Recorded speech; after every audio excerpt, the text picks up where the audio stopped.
Hello friends, మన all educational update ఛానల్కి స్వాగతం. ఆంధ్రప్రదేశ్ రాష్ట్రంలో మెగా డిఎస్సిలో జనరల్ కేటగిరీ విద్యార్థులకు గరిష్ట వయో పరిమితిని మరో 2 ఏళ్ల పాటు పెంచాలని చెప్పేసి కోర్టు సీఎం చంద్రబాబుకు అయితే ఎమ్మెల్సీలు అయితే వినతి పత్రాన్ని అందజేయడం జరిగింది.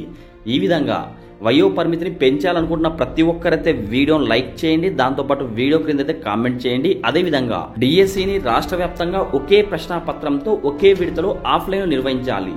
డిఎస్సి ఎగ్జామ్ అయితే మనకు ఆన్లైన్లో నిర్వహిస్తున్నారు. ఆన్లైన్లో నిర్వహించడం వల్ల ఒకరికి కష్టంగాను మరొకరికి ఈజీగాను రావడం జరుగుతుంది. దీంతో చాలా మంది అభ్యర్థులు అయితే నష్టపోతున్నారు. నార్మలైజేషన్ చేసినప్పుడు కూడా నష్టపోతున్నారు. కావున అందరికీ ఎగ్జామ్ అయితే ఆఫ్లైన్లో నిర్వహించాలని చెప్పి వినతి పత్రాన్ని సీఎం చంద్రబాబు నాయుడు గారికి అయితే అందించడం జరిగింది.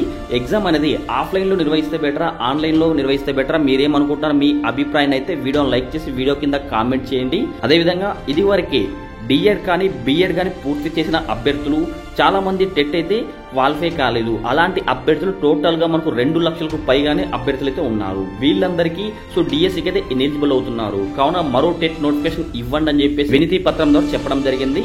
మరో టెట్ నోటిఫికేషన్ ఇవ్వాలనుకుంటున్న ప్రతి ఒక్కరు కూడా వీడియోను లైక్ చేసి వీడియో కింద కామెంట్ చేయండి. మరో టెట్ నోటిఫికేషన్ ఇవ్వాలి, డిఎస్సిని కొద్ది రోజుల పాటు వాయిదా వేయాలి, వయో పరిమితిని పెంచాలి, జనరల్ అభ్యర్థులకు 45% దాకా అర్హత మార్కులను తగ్గించాలని చెప్పేసి విద్యా సంఘాలు కావచ్చు, ఎమ్మెల్సీలు కావచ్చు, డిఎస్సి అభ్యర్థులైతే ఈరోజు విజయవాడలోనే చౌక్ అనే ఏరియాలో ధర్నా చేయడం జరుగుతుంది. మీరు కూడా విజయవాడ దగ్గరలో ఉన్నట్టయితే ఈ ధర్నాలో పాల్గొనాలనుకుంటే ప్రతి ఒక్కరూ విజయవాడలోనే చౌక్ అనే ఏరియాకైతే వెళ్ళండి. ఉదయం 10 గంటలకైతే ఈ ధర్నా అయితే స్టార్ట్ అయిపోతుంది.